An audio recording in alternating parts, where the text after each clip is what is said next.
بسم الله الرحمن الرحيم. السلام عليكم. أنا حاجة لها كان كيسو فيديو برنامج ير أو كسابسن قابك أبخف كله واتساب كيسة أقوله وده كرتا هذه وقت استعماله يا تلفون كاغا وحنا مرينا تلابوين كان عيد تصدقنا إيه برالي كانوا قضوا وحد سوق هذا نساق قف كله تلفون كيسة يو تلفون كاغا أنا وحد جلسة كروم وطبعا كوجرا كدب وحد كقرسة waxaad ku qoraysaa web.whatsapp web.whatsapp markaad ku qorto qaabkaas ku keenaya waxaad ka dooranaysaa whatsapp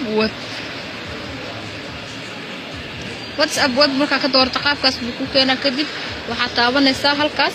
waxaad ka dooranaysaa request desktop markii aad taabato طبعا برنامجكان waxaa loo isticmaali karaa qof aad rabtid sirtiisa in aad la socotid ama aad muraaqabaysid qaabka oo isticmaalo WhatsApp kiisa dadka mesajada u soo diro ama dadka uu kala xiriiro طبعا wuxuu ku fiican yahay qof maxaa la yiraahdaa ninkaaga kale ama maxaa la yiraahdaa xaaskaaga kale walaalka kaayar walaasha kaayar dadka asxaabta ah ma wanaagsano ama qof yaani xaq aan kugu lahayn in aad barnaamijkan aad u isticmaasho طبعا kadib waxa uu ku keenaa qaabka saad aragteen markii aan ku soo dhufanay meeshaas kore u wada jeedaan oo waxaan ka soo doortay request desktop marka ka soo doorto halkaas uu keeno waxaan taabanayaa qofka kale telefoonkiisa ayaan soo qaadayaa waxa galaya WhatsApp kiisa marka gal halkaas aan ka dooranayaa waxaan ku qoran WhatsApp webkaas markii aan doorto iskaanan marinayaa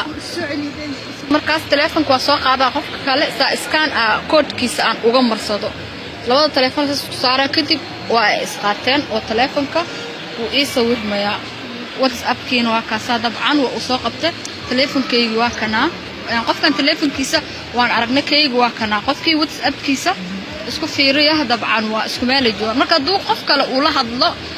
telefoonkeeygu waa kana qof kale haduu telefoonkiisa uu kala hadlo waan kala soconayaa telefoonkeeyga oo waa ii soo dhacayaa waa kaasa qof alaal qofka la hadlo qofka si kasto iiga fogaado email kasta uu tagana